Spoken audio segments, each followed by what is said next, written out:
விருச்சிகம் ராசிக்காரங்களுக்கு சனி வக்ர பயிற்சியில நன்மைகள் என்னென்ன இருக்கு? பம்பர் டபுள் டமாக்கா ட்ரிபிள் டமாக்காலாம் விருச்சிகத்துக்கு தான். இவ்வளோ நாளாக நான் அதுக்கு எக்ஸ்பெக்ட் பண்ணிட்டு இருந்தேன், இதுக்கு எக்ஸ்பெக்ட் பண்ணேன். 1 by 1 நான் வரேன், மேரேஜா நான் வரேன், லவ்வா நான் சக்ஸஸ் பண்ணி தரேன்.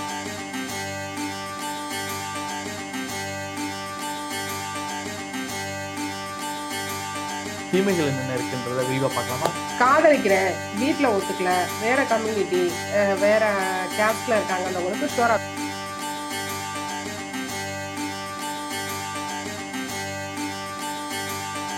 விருச்சிக ராசிக்காரங்களுக்கு வழிபாடு தலங்களாகவும் வாழ்வியல் பரிகாரமா என்னென்ன இருக்கு? குரு வழிபாடு பண்ணுங்க. தட்சிணாமூர்த்தி கோயில்கள் நம்ம வீட்டுக்கு பக்கத்துல இருக்க சிவபெருமான் ஆலயத்துல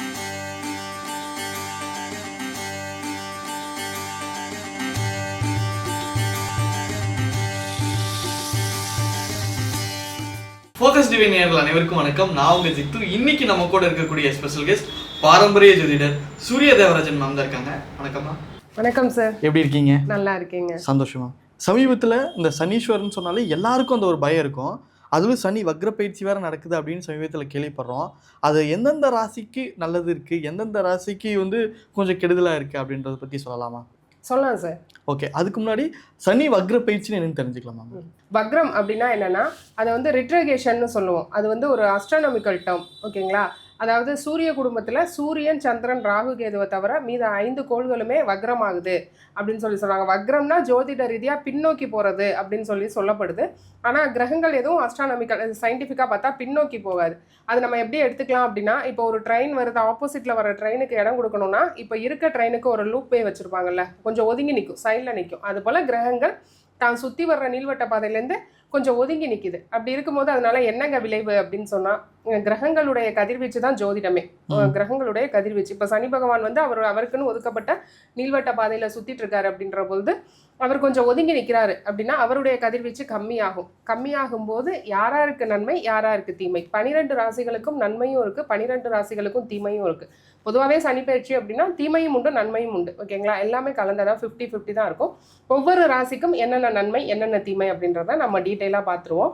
இந்த சனி வக்ர பயிற்சி எப்போ அப்படின்னா ஜூலை 27லேருந்து டிசம்பர் 11 வரை டோட்டலாக ஒரு 138 நாள், 138 டேஸ் சனி வக்ரகதிக்கு போகிறாருங்க. அதுக்கப்புறம் வக்ர நிவர்த்தி அப்படின்னு சொல்லி மறுபடியும் சேம் அதே பாதையில் நேர்கோட்டில் போயிட்டுருப்பாரு. வேறு ஒன்றும் இல்லை. இப்போ மீனத்தில் ஒரு டிகிரியில் இருக்கவர் ஒரு 10 டிகிரி பின்ன போயிருந்து அவருடைய கதிர்வீச்சு விழ போகுது. அப்படி இருக்கும்போது கொஞ்சம் அந்த கதிர்வீச்சு கம்மியாகுது, இல்லை அதிகமாகுது. ஒரு சில ராசிகளுக்கு ரொம்ப க்ளோஸ்அப்பில் போயிடுவார். இப்போ கும்பத்துக்கு க்ளோஸ்அப்பில் வந்துடுவார். மீனத்துக்கு கொஞ்சம் தாக்கம் அதிகமாக இருக்கும். மூவ் ஆன் ஆகி போயிட்டார், மேஷத்திட்ட போயிட்டாருன்னு கொஞ்சம் திருப்தி அடைஞ்சவங்க இன்னும் ஒரு 4 மாதம் கவனமாக இருக்கணும். இதுதான் அதில் உள்ள வித்தியாசம் சார். ஓகேவா? இப்போ ஒவ்வொரு ராசிக்கும் நம்ம பார்த்துருவோம். இப்போ பொதுவான பலன்கள் இருக்குல்ல, ஒரு காமன் இருக்குது, இந்த மாதிரி நடக்குதுன்னு அதை பற்றி சொல்லலாமா? இப்போ பொது பலன், அதாவது உலகளாவிய விஷயங்களில் பொது பலன் அப்படின்னு கேட்குறீங்க. பொது பலன் அப்படின்னா என்ன? உலகத்தில் என்னென்ன நடக்க போகுது இந்த 4 மாதம் 5 மாதம் அப்படின்னா, கடல் சார்ந்த வர்த்தகங்கள் இம்போர்ட் எக்ஸ்போர்ட்லலாம் ஒரு தடை தாமதம் ஏற்கனவே எல்லா கண்ட்ரிஸும் ஃபேஸ் பண்ணிட்டு இருப்பாங்க. அதில் இந்த 5 மாதத்துக்குள்ளே ஒரு ரிலாக்ஸேஷன் கிடச்சிரும். அதெல்லாம் ஃப்ரீ பண்ணி விட்டுருவார். பொதுவாக குறிப்பாக வெளிநாட்டு வர்த்தகம் வச்சிருக்கிற பிஸ்னஸ் பீப்புள் எல்லாரும் பலனடைவாங்க. வெளிநாட்டு வேலைக்காக முயற்சி பண்ணுறவங்க ஆல்மோஸ்ட் அது 12 ராசிகள்லையும் ரொம்ப எனக்கு போக முடியாமல் தடையாக இருந்ததுங்க, 1 வருஷம் 1.5 வருஷ காலம் தடையாக இருந்தது அப்படின்றவங்களாம் இப்போ இந்த காலகட்டத்தை பயன்படுத்தி போய்க்கலாம் சார். ஜாப் ஆப்பர்ச்சுனிட்டிஸ் நல்லா இருக்கும். ரொம்ப ஒரு ரக்கடான ஒரு சிச்சுவேஷனில் இருந்த உலகமே ஓரளவு சாந்தி தான் அடையும். இந்த வக்ரத்தால் ஒன்றும் யாருக்கும் பெரிய இப்போ நேச்சர் டிசாஸ்டர் வரப்போகுது, பெரிய அதெல்லாம் எதுவும் பயந்துக்க வேணாம் சார், சரியாயிடும். அதுவும் டிசம்பருக்கு அப்புறம் ராகு கேது பயிற்சிக்கு அப்புறம் அது இன்னமுமே கிளியர் ஆகி போயிடும். இது ரெண்டும் மெர்ஜ் ஆகி வருது. இப்போ சனி ஜூலை 27 டு டிசம்பர் 11 வரை வக்ரகதி அடைகிறாரு. ராகு கேது பயிற்சிகள் அடுத்து இந்த வருட இறுதியில் வருதுங்க, அக்டோபர்லேருந்து. அதுக்கப்புறம் கொஞ்சம் கொஞ்சமாக நம்ம மாற்றத்தை பார்க்கலாம் சார். அமைதி நிலைமைக்கு உலகம் திரும்பும். ஒன்றும் இந்த நேச்சர் டிசாஸ்டர்ஸ் எல்லாம் சரியாக போயிடுங்க. சனி வக்ர பயிற்சினா என்ன, அதோட பொது பலன்களை பற்றி நீங்கள் சொன்னீங்க. இந்த வீடியோவில் ஒவ்வொரு ராசியை பற்றி பார்க்கலாமா மேம்?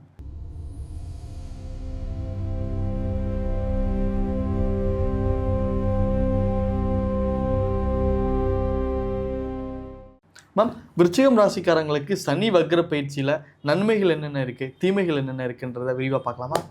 விருச்சிகத்துக்கு தான் சார் ரொம்ப நன்மைன்னு சொல்லணும் இந்த வக்கரத்துல. ஏன்னா குருவும் சூப்பரா இருக்காரு.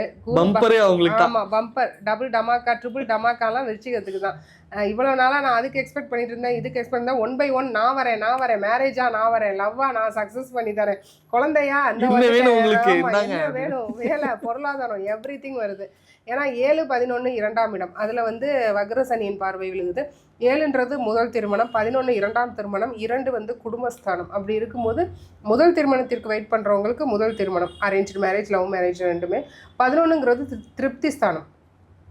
அந்த திருமணம் வந்து திருப்தியில் முடியுதா இல்லை அதிருப்தியில் முடியுதான்றது தான் இன்றைக்கி பெரிய இதுவே. ஏன்னா வந்து 1 வருஷம் 2 வருஷத்தில் எங்களுக்கு அண்டர்ஸ்டாண்டிங் இல்லைன்னு வந்து திருமண உறவுகள் பிரியுது. அந்த ஒரு நிலைமை இப்போ விருச்சிகத்துக்கு வராது. நல்ல பெண்ணமையும் நல்ல வரணமையும் உங்களை அண்டர்ஸ்டாண்ட் பண்ணிப்பாங்க. ஓகேங்களா. அடுத்து 2ங்கிறது குடும்பஸ்தானம், வேலைங்கிற ஸ்தானத்தையும் வந்து சனி பார்க்குறாரு. அப்படி இருக்கும்போது என்னென்னா கண்டிப்பாக வேலையில் வந்து இருந்த இதெல்லாம் போயிடும், ஸ்ட்ரகிள் எல்லாம் போய் சரியாயிடுங்க. மேலதிகாரிகள் ப்ரெஷர்லேருந்து வெளியே போயிடுவீங்க. வெளிநாட்டு வேலை கிடைக்கும். இந்த சங்கம், அரிமா சங்கம், லயன்ஸ் கிளப்பு, பொதுஜன தொடர்பில் இருக்கேன், தினம் புது மனுஷங்களை மீட் பண்ணுற மாதிரியான ஒரு இடத்துல இருக்கேன், ஜாதி சங்க தலைவராக இருக்கேன், அவங்களுக்குலாம் ரொம்பவே ப்ராஃபிட் சார். அப்புறம் டிவோர்ஸ் ஆகிட்டு இப்போ நான் வந்து செகண்ட் மேரேஜ்க்காக வெயிட் பண்ணுறேன் அப்படின்றவங்களுக்கு ஷோராக செகண்ட் மேரேஜ் உண்டு. நமக்கு உங்களுடைய உங்களுடைய எதிர்பார்ப்புக்கு ஈக்குவலாக மாப்பிள்ளை கிடைக்கும். அதாவது டிவோர்ஸ்னால் ஒன்று ஏஜ்டாக வராங்க, இல்லை பொருளாதாரம் இல்லாமல் வராங்க, அது மாதிரியான ஒரு பிரச்சனையை பார்த்துட்டு தள்ளி போட்டுகிட்டே இருந்திருப்பீங்க. இனி வரப்போகும் காலத்தில் what ever you are expecting you will get. அந்த மாதிரி ஒரு நல்ல இடத்துலேருந்து வரன் பொண்ணு ரெண்டுமே அமைஞ்சிரும். ரொம்ப நல்லாயிருக்கும். குரு பகவானும் பயங்கர சூப்பராக இருக்கார். குழந்தை இல்லாதவங்களுக்கு ஷோராக குழந்தை உண்டு, ஆண் வாரிசு இல்லாதவங்களுக்கு ஆண் வாரிசு, பெண் பிள்ளை இல்லாதவங்களுக்கு பெண் பிள்ளை, ஒரு பொண்ணுக்காக எங்கிட்டு இருக்கேன்றவங்களுக்கு பெண் பிள்ளை. இன்னொன்று காதலிக்கிறேன், வீட்டில் ஒத்துக்கல, வேறு கம்யூனிட்டி வேறு கேஸ்டில் இருக்காங்கன்றவங்களுக்கு ஷோராக வீட்டில் ஒத்துக்கிட்டு அரேஞ்ச்டு மேரேஜ் ஆயிரும். சூப்பர், நல்லாயிருக்கும் சார். விருச்சிக ராசிக்காரங்களுக்கு வழிபாடு தலங்களாகவும் வாழ்வியல் பரிகாரமாக என்னென்ன இருக்குங்க? விருச்சிகத்துக்கு 2 மற்றும் 5ஆம் அதிபதி, 2 மற்றும் 5ஆம் அதிபதியாக குரு பகவான் வர்றார். ஓகேங்களா. அப்படி குரு பகவான் 2, 5ஆம் அதிபதியாக வரும்போது குடும்பஸ்தானம், பூர்வ புண்ணிய ஸ்தானத்துக்கு அதிபதியாக குரு பகவான் வரும்போது வியாழக்கிழமை கொண்டக்கடலை தானம் ரொம்ப நல்லதுங்க. வியாழக்கிழமை எல்லோ ரைஸ், லெமன் சாதம், புளி சாதம், அது நைவேத்தியம் பண்ணி நம்மளும் சாப்பிட்டுட்டு வெளியே இருக்கவங்களுக்கு தானம் பண்ணுறது. குரு பகவானை மட்டும் பிடிச்சா போதும், எல்லா சுபிக்ஷமும் கிடைக்கும், பூஸ்டப் பண்ணி தரும். குரு வழிபாடு பண்ணுங்க. தட்சிணாமூர்த்தி கோயில்கள், நம்ம வீட்டுக்கு பக்கத்தில் இருக்க சிவபெருமான் ஆலயத்தில் இருக்கிற தட்சிணாமூர்த்தி வழிபாடு ரொம்ப சிறந்தது சார். சூப்பர். விருச்சிக ராசிக்காரங்களுக்கு ஸ்வீட் கொடுக்குற மாதிரி அழகான விஷயங்கள் நிறைய சொல்லியிருக்கீங்க. நன்றி. நன்றி சார்.